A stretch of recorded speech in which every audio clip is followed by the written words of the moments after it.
Sudah berkali-kali saya sampaikan bahwa kepindahan ibu kota negara ke Nusantara adalah bukan sekedar memindah gedung kementerian. Payung hukumnya sudah jelas. Kita ingin menghadirkan pembangunan yang Indonesia sentris. Indonesia perlu keadilan ekonomi dengan membangun ibu kota Nusantara. Semuanya, saya Rahma Syakira. Saya mahasiswi dari Prodi Sistem Informasi Akuntansi Universitas Wirasarana Informatika Kampus Cilebut. Hari ini saya akan mempresentasikan tugas mandiri 3 untuk mata kuliah Bahasa Indonesia. Tugas mandiri 3 ini menganalisis video pidato dari tokoh nasional, tokoh politik, dan juga tokoh agama.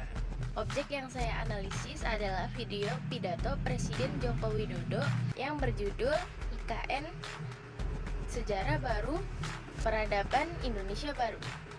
Pidato ini ditayangkan pada tanggal 18 Oktober 2022 yang berdurasi sekitar 14 menit.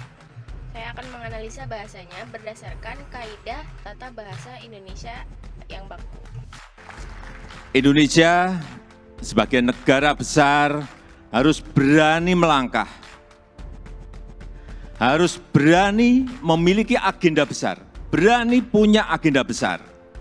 Dan ini untuk kemajuan negara kita, untuk kemajuan bangsa. Dan jika kita tidak berani transformasi dari sekarang sampai kapanpun, kita akan sulit jadi negara maju. Pertama, kita lihat dari aspek pelafalan.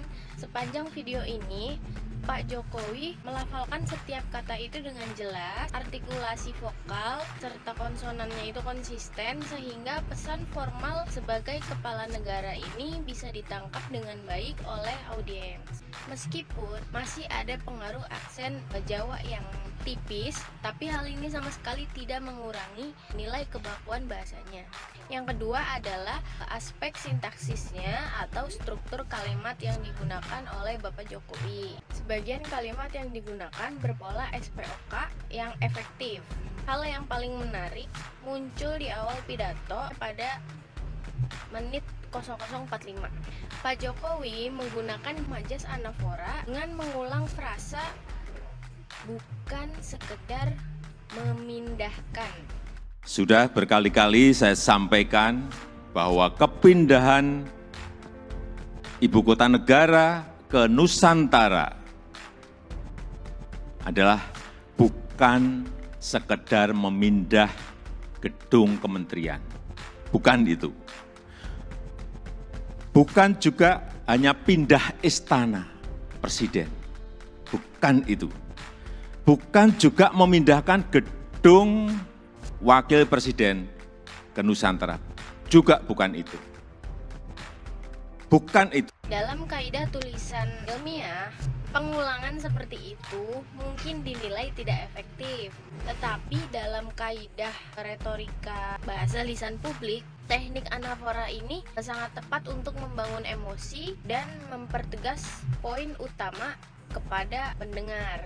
Selanjutnya, yang ketiga adalah aspek pilihan kata. Di sini saya menemukan dua fenomena menarik. Yang pertama adalah penggunaan istilah baru pada menit ke-2.40 yang menggunakan istilah Jawa sentris atau Indonesia sentris. Kata ini sengaja diciptakan untuk menggambarkan pergeseran paradigma pembangunan kita. Kita ingin menghadirkan pembangunan yang Indonesia sentris, bukan Jawa sentris. Lalu, fenomena yang kedua adalah adanya code missing dengan bahasa Inggris pada menit 4.10. Bapak Jokowi menggunakan istilah seperti smart forest city, autonomous, dan paperless. Mari kita simak cuplikannya. 80% sumber energinya adalah berasal dari renewable energy. Mobil di sana nanti harus mobil listrik. 80% transportasinya adalah transportasi umum, autonomous vehicle.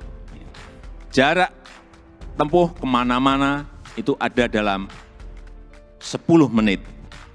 Sekali lagi, inilah showcase perubahan peradaban Indonesia. Dan budaya kerja yang ingin kita bangun di IKN Nusantara adalah budaya kerja produktif. Itu harus didukung oleh tata kelola yang baik, didukung oleh manajemen yang baik, didukung oleh implementasi teknologi yang mumpuni.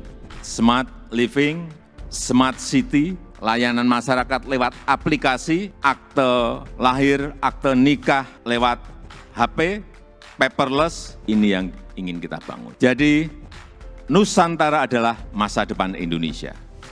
Secara kaidah murni, kata-kata tersebut sebenarnya mempunyai padanan bahasa Indonesia. Namun, penggunaan istilah asing ini berfungsi untuk strategi komunikasi untuk memperkuat citra bahwa IKN adalah proyek yang modern, visioner, dan bertaraf global. Yang terakhir, di bagian penutup video pada menit 11.30, Presiden Jokowi menggunakan pilihan kata ragam hukum yang sangat baku dan sesuai dengan KBBI. Beliau menggunakan kata seperti regulasi, payung hukum, dan fraksi DPR. Hal ini krusial untuk memberikan rasa aman dan legalitas yang pasti bagi masyarakat maupun investor. Bapak Ibu, sekali lagi, tidak perlu ragu, tidak perlu bimbang. Karena apa? Payung hukumnya itu sudah jelas. Payung hukumnya sudah jelas, yaitu Undang-Undang Nomor 3 Tahun 2022. Dan itu, ini juga kita harus tahu semuanya, itu sudah disetujui 93% dari fraksi-fraksi yang ada di DPR. Loh, kurang apa lagi? Sebagai kesimpulan, berdasarkan hasil analisis dari aspek pelafalan, aspek pilihan kata, aspek struktur kalimat, pidato Presiden Joko Widodo ini sangat sesuai dengan kaidah bahasa Indonesia ragam lisan formal. Bahasa yang digunakan berhasil mentransformasikan gagasan geopolitik yang rumit menjadi narasi peradaban baru yang mudah dipahami oleh masyarakat luas. Sekian presentasi analisis bahasa dari saya. Terima kasih atas perhatiannya dan sampai jumpa.